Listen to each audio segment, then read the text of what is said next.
Hey,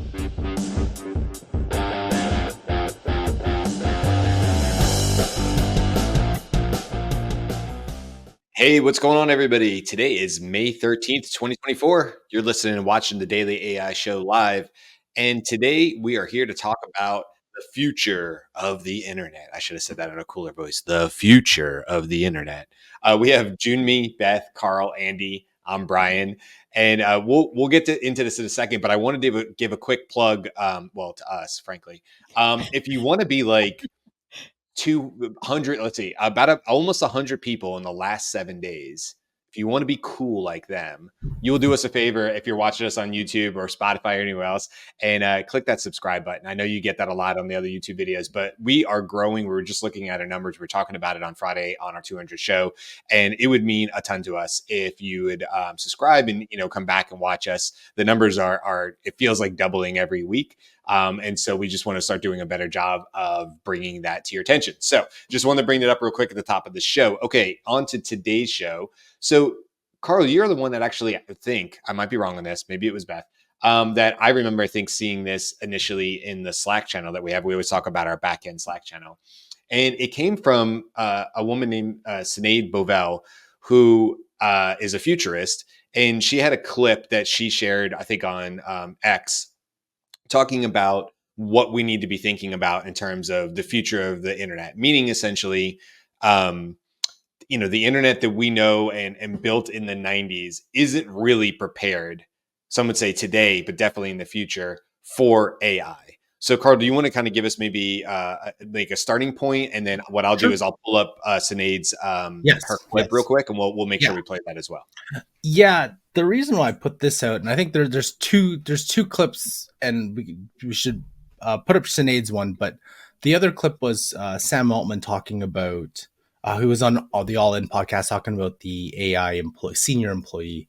And if you take what Sinead was talking about and then what Sam was talking about, is the current infrastructure of how the web is set up today, is that conducive, restrictive, or do we need a new way to actually look at different of how the web is formed? Now, it got me thinking because the web is currently made up of websites. It's currently made up of search to get to said websites.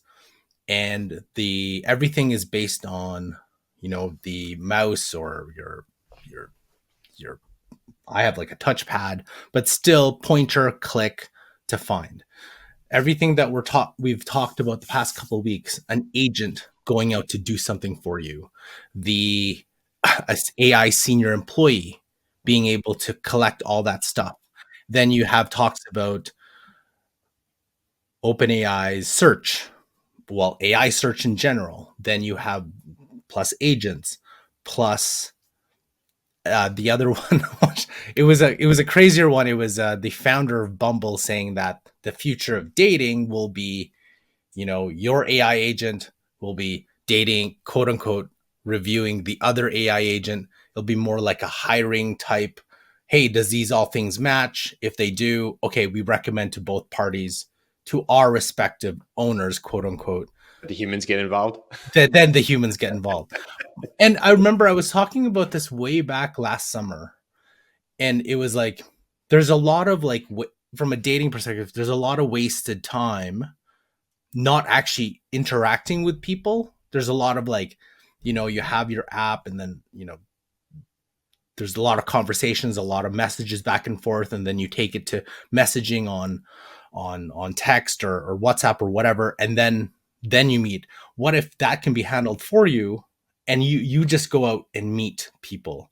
So use the AI to actually go out and interact with people in real life, rather than waste a lot of that time online where there's so many things that you can get catfished and a whole bunch of other things like that.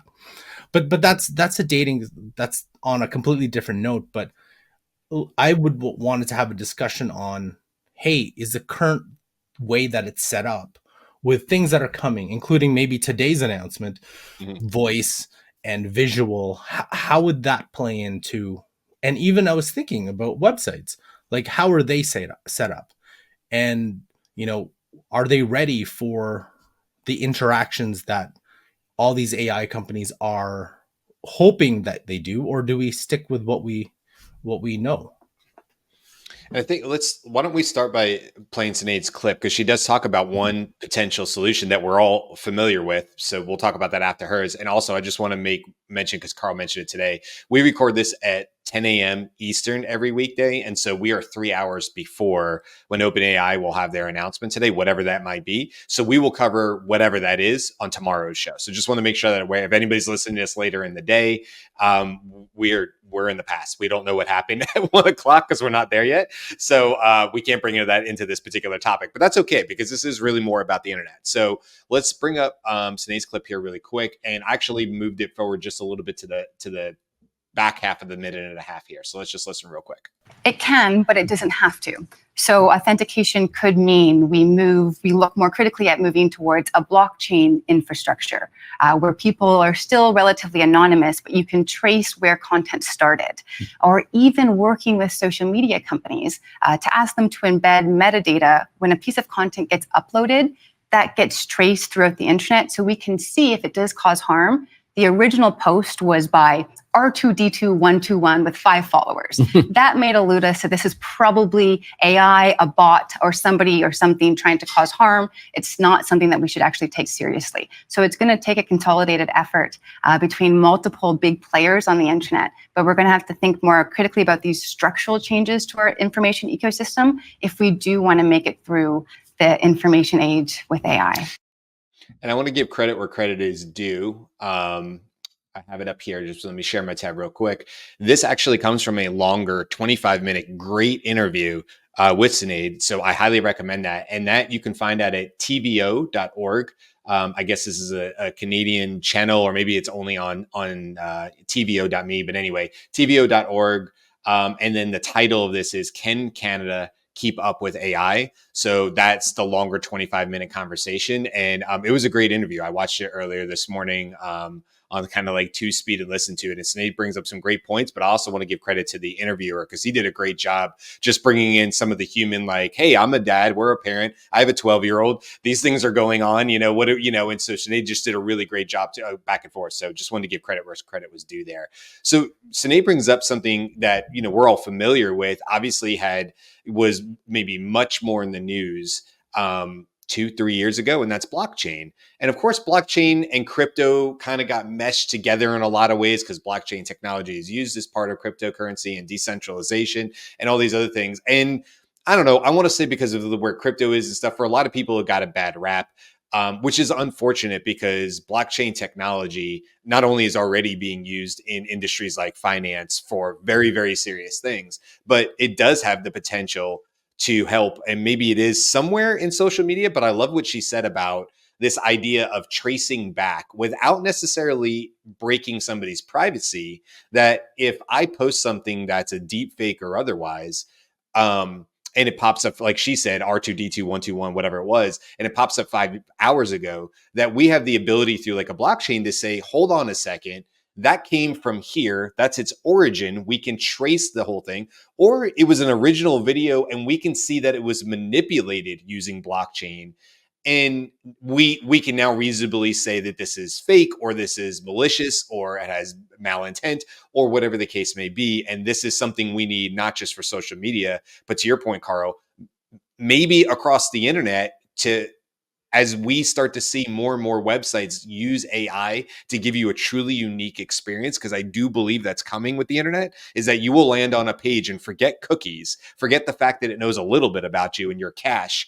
It's going to show you a website that is directly aimed at you, might be saying your name. You might be watching videos of avatars of people talking to you about real discussions that are in your life. And that's how they're going to sell you on their product at their website, whatever that might be. So I don't know. What do you guys think? I'm kind of like, I'm like, yeah, no, that totally makes sense to me. I'm not a whiz about blockchain, but what is your guys' take on that? Like, I just want to jump in terms of blockchain, which again, it was unfortunate that the actual technology got overridden by all the scams and the people and all the frauds that came on top of it. And the focus right now is more of like getting as much value from your altcoin or your meme coin or whatever, and trying to get rich off it versus actually trying to benefit. It's just too much of that. But that's a fascinating point. I want to take it when I was thinking about it too, though, is if you have an agent that are actually doing all these things for us, how will websites be set up? How will they look? And yeah, I can't even answer that. I don't know what that means. Like, is the old point and click? Obviously, it'll take time to get there because people still want to be able to have that option. But do you give them, like, does the website infrastructure need to be set up differently to allow agents to crawl it faster? Because I've used some AI research agents or tools, like the one in Respell is so good at grabbing a lot of different things. It's amazing, but I'm just not sure. And then with search being up in the air, I don't even know, because if the answers are being provided, what does that even mean? Like, because remember, a lot of the websites have been built with everything has been told us with SEO in mind, to be able to be found by a search engine, so people can click on it to go back to your site. But if you don't need to do that, what does that even look like? And those are the questions that I think we all you don't need to change your site now, but maybe with the announcement today, tomorrow, maybe in a month, that stuff people will start needing to think about. Well, I got two things. Number one, Brian, the blockchain thing, that essentially establishes provenance, and it's being worked on. The implementation of using blockchain to provide provenance, a backtrace, or digital rights management, all of that kind of stuff, that's happening right now. I can guarantee you. The other thing, Karl, when you were talking about the websites, we may not even see websites built the same way, or even have websites really created until they're needed, right? So with AI, you can build a website nearly instantaneous right now, just for your own purposes, right? And you folks mentioned about personal websites, or websites personalized for you, or even the art browser. Information, the presentation, all personalized for you. So maybe until you click the link, the website doesn't get created until it needs to, for you to view and read and things like that. And Karl, when that goes to like SEO and things like that, websites will definitely be built different, because all it is a repository of the information, and then is built as needed, is served as needed to the user, or to the end user at that point. So it's not just a question of, oh, what adjustments do we need to do now? We may just have to rethink the entire experience. And so there are a couple things about that. Well, we're talking about this to a certain extent on the perspective of one person, right? So we're looking at what happens when one post gets put somewhere. Can we trace it back? The challenge that Sinead is actually, that this is a response to, is that it's so easy to create and automate posting and do that sort of thing. So maybe now it's not one, it's 1,000. And we've been able to see this in the past, right? There have been like spammy kinds of things where you can see that like there are 50 messages that all have the same wording. But let's take that idea that everything can be personalized. So there are 1,000, they all have the same intent and directive, but they actually don't have the same wording. So they're not quite as easy to find. And then with Jyunmi's idea, where okay, that's still documented. Those are things that get those are comments on LinkedIn or posts on Twitter or posts on Facebook, those sorts of things. So there's a place you could go and see that this exists. What happens when it's only when those are generated and only consumable by the person that it is directed at? And now also with Jyunmi, it gets spun up just for you. So there's no actual post that is possible to aggregate. Mm. Yeah. I mean, how do you trace something that doesn't exist until the point it's necessary and only exists for that one particular use case? I mean, we kind of see that. I was saying, Jimmy, as you were talking about like the ARC search app, ARC, the ARC, they have a browsing app that's awesome. And it goes like Perplexity and goes and finds a whole bunch of information that would be valuable to you. You don't necessarily have to go through a Google search, but then it sort of builds a page for you that has exactly what you need. And so that to me is like sort of the same idea and concept, right? Like, well, if I'm a teacher and it's May 13th today, my daughter is, at least in Florida, my daughter has 2 weeks left of school, right? So if you're a teacher, if I'm a teacher, I got 2 weeks left plus whatever my teacher days are, but I'm getting pretty close to summer break. And that's not that hard for any sort of Google Chrome or Cache or whatever, or sort of future version of the internet to know about me based on my patterns and stuff. So just the idea that, oh, okay, either whether it's with bad intention or good intention for people trying to sell, they're just trying to sell their products or whatever, and thinking, okay, I'm a teacher, and through May, my browser experience, my literal going to sites and going through the internet changes and adjusts, knowing that I'm more likely to take a cruise, I'm more likely to maybe buy clothes or take a break, or lower my expenses because I'm not getting paid those months, whatever the case may be. To think that we're not that far off, and kind of already exists this idea of a very highly personalized experience that feels very real to this teacher. How do you combat against that? Because especially if it's being used for bad intent. We have a pre-recorded clip from Aaron, who couldn't be here today, but Andy, I wanted to kind of push it over to you, and then maybe we'll go to Aaron. What's sort of your take on this? You've been working in the business, you've been working in technology for many years. Where do you see this as like sort of the future of the internet? So the internet already has a difficult time differentiating between a real live human's attention to a website, take an e-commerce website or a dating website, for example, and robots. And we have a whole infrastructural addition called CAPTCHA, which is intended to try to determine whether you're a real human spending time on the internet or whether you're a bot that's trying to do something automated. Now, this becomes a really expanded problem once there are millions and millions of other representations of me, and others. So not millions of me, hopefully, but millions of other people. And the only thing that we really care about as humans is, I want to know that I'm having an authentic interaction, whether it's with a website that's articulating itself to me, or whether it's a person on a dating site that is behind the scenes, as they do today, both in social media and on dating sites, unfairly editing and inflating the qualities that they think are going to be appealing to the other people. And so authenticity is really at the heart of CAPTCHA, and it's at the heart of what our sort of native interests are, because eventually we want to get together in person with someone on a dating site.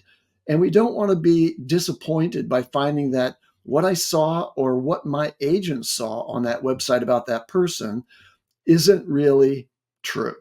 Because when you get them live in real time, then they just do not perform the same way as an AI assisted representation of them does. So Hey, Andy, the implication of all of this is an erosion of trust, and that is already a problem, because there's all kinds of catfishing in the dating example, and there's all kinds of Nigerian princes out there on the internet who are talking to me through the internet and trying to trick me into doing something that is going to cost me money and gain them money.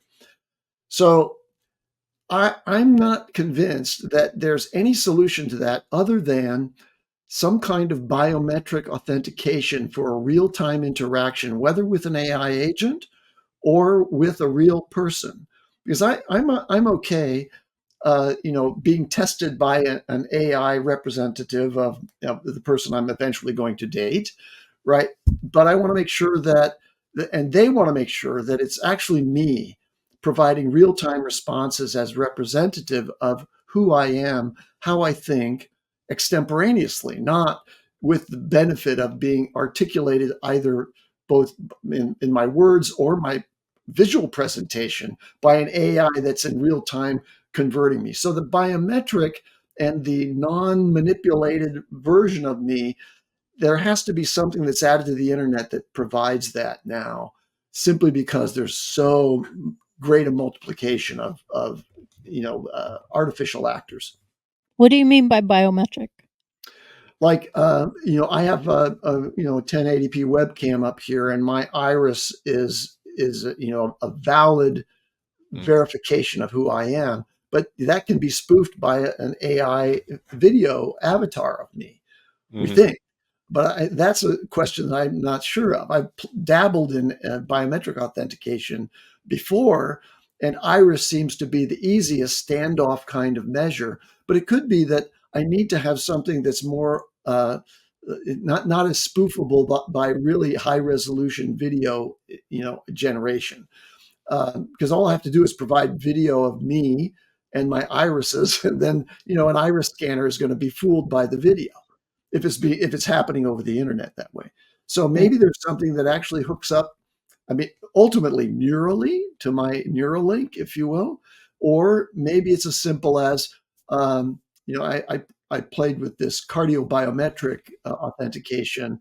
Your heart rate, your heart pattern, the rhythm of your heart is quite identifiable to you. It's not as precise as fingerprints or iris, but it's pretty good, and it shows that you're really a heart beating human right now, and it's hard to spoof that. But it's not easy either.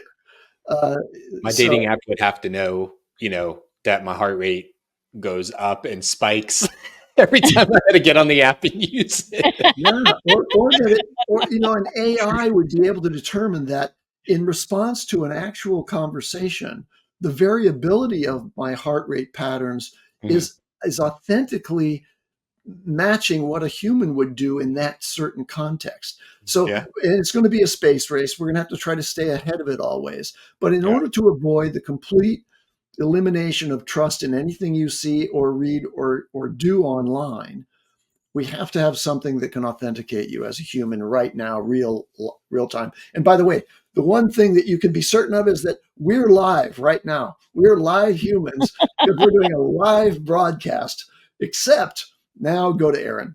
Yeah. Yeah. Let's bring Aaron's pre-recorded onto the thing, because he definitely wanted to be part of this, and he just he couldn't make the show today. So let me go ahead and play this really quick. He's about 3 minutes here, and then we'll talk about it after. Hey gang, Aaron here. So Sinead Bovell's video touches on something I've thought about a lot in the last year, at least since I've started working with AI tools like ChatGPT and HeyGen A video cloning, for example. And we already know that deep fakes and online content that have little or no basis in truth and reality can easily go viral online. You only have to look at the examples of the QAnon movement, the anti-vaxxer movement, the big lie propagated across the US political scene that says a certain ex-president did win the election, was cheated out of it, etc., to realize that all of these things, these lies and misinformation, are and have caused chaos in our world, and mostly without the benefit of AI. Now, imagine as AI gets much more lifelike and much harder to differentiate from real life, and it has access to the vast resources of the internet and social media to spread. Now, we're talking about total chaos and serious disruption of our society as a whole, because those with malicious intent will be empowered to ramp up the chaos, the noise, and the disruption they can visit on the world, knowing full well that many people don't have the critical thinking and research skills to identify truth from lies, etc. Oh, by the way, just to make the point blindingly obvious, this video you're watching is not real, except for the voice. The actual video aspect you see is AI generated. And if you didn't realize that yet, then perhaps that might give you a sneak peek into the future risks of AI running out of control in the hands of bad people. Now, let's get back to Sinead's video.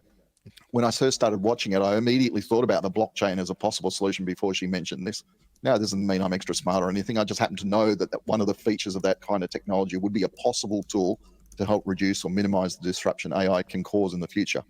So if those with malicious intent to realize it'll be extremely difficult, if not impossible, to create content that causes chaos in some part of society, they'll be far less likely to try and do this. And ultimately, I suspect that's the best we can hope for.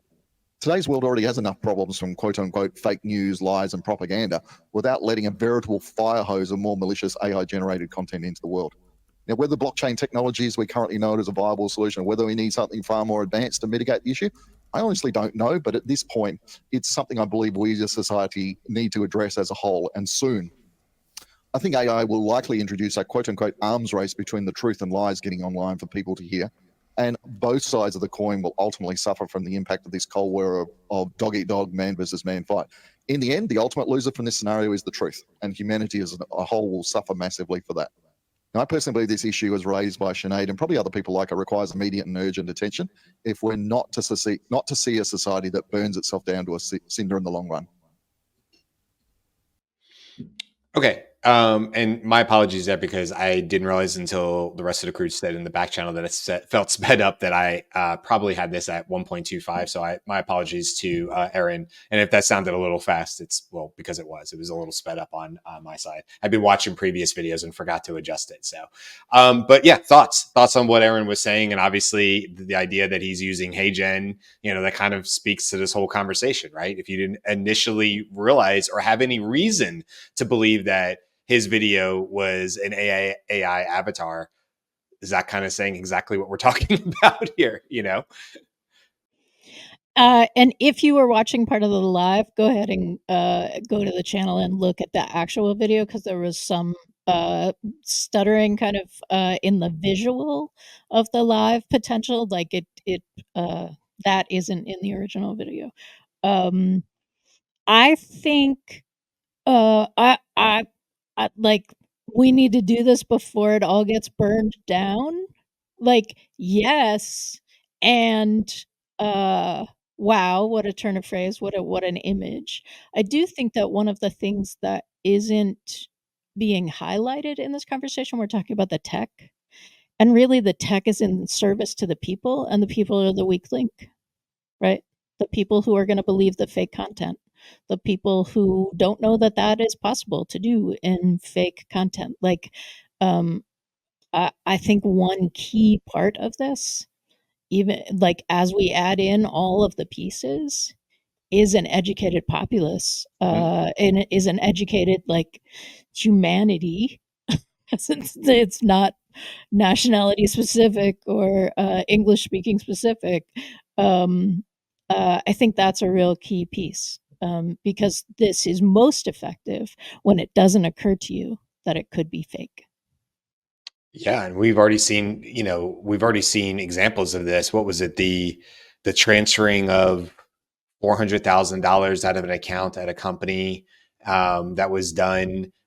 This is not isolated, to your point, Beth, to our older generations or our younger generations, and somehow the bulk of us who are working in let's call the workforce generation of those eras are somehow immune to this just because we're in the workplace. In fact, we might be lulled into it even easier. I will go ahead and say for sure, I look at this stuff every day. We talk about it every day on this show. I do not consider myself to be immune to whatever the next thing is, even though I'm smart enough to know that pretty much anything I can think up and dream up is possible to be faked with AI, whether that's video, audio, voice, something that sounds highly personal to me. So I agree, Beth. It's like everybody needs this sort of global education. Everybody needs to be talking about this. I wonder whether they're going to have no choice, at least in the US, at this next election, because it's going to come up. We know we're going to see more fake things, the robocalls from both parties. I'm not picking any sides here, but we saw that with Biden, where it was his voice, and he's like, "Hey, no reason to go to the polls tomorrow. We got this thing locked up." Turns out that was not from inside the US. That was from outside bad actors outside the country, trying to disrupt primaries and things like that. So I don't know. I mean, are we going to get more education whether we like it or not? Because at least in the US, this is going to be such a global, discussion with our next election. It's highly divisive. There's no doubt that more AI deepfakes are going to be part of this. And maybe that's a good thing if it brings it into the news cycles and it's talked about more and people are shown exactly what is possible. I don't know. Do you have to go through the pain to get the good stuff on the other side? So, Karl, this was an idea that was initiated, this particular one, by Sinead in Canada. And is that as much of a problem in Canada? Like, obviously, it's a problem for the world, but I'm curious. From a Canadian perspective, I don't know, because there's a perception that we get a lot of the same issues and problems we have, like, from the United States, even though, because we're so close, but we don't. And there's a different sentiment, and there's a different just perceptions in Canada that isn't prevalent in the United States, or vice versa. So it's really hard to answer that question. But I just having lived in different provinces, I don't think it's, I can't speak for everyone, but I just don't think it's the same. The one thing that I was thinking about was, we haven't seen that level in any of our I haven't seen it in municipal elections. I haven't seen it in provincial elections. I haven't seen it in federal. Not that it doesn't happen, but it's not as, like, the Biden thing was crazy, but I haven't seen anything like that. I don't know. Maybe right now we're just too polite to do something. I can see the robocalls for sure, someone taking advantage of that, but I'm not sure how effective that will be, because most people have become desensitized to that too, right? They like, I know though that, like, maybe more senior citizens, maybe not, but like, as Gen Z, millennials, Gen X, as you move forward, it's not going to be as big of an issue, because, like, kind of people are more aware. So yeah, it's I don't know, from a Canadian perspective, not as much as that, and you have way much more people too. Well, I think excuse me. Sorry. I think, look, so here's a couple things going on this week. So just sort of the transition into the rest of the week. This is a weird week with the dailyaishow, because we have an announcement today from an OpenAI, and although there's a lot of speculation and stuff, and we'll get into that tomorrow. That happens at 1 p.m. Eastern today. You can, I'm sure, go into YouTube and watch Sam Altman or whoever from OpenAI is going to be talking, and we'll discuss whatever comes out of that tomorrow.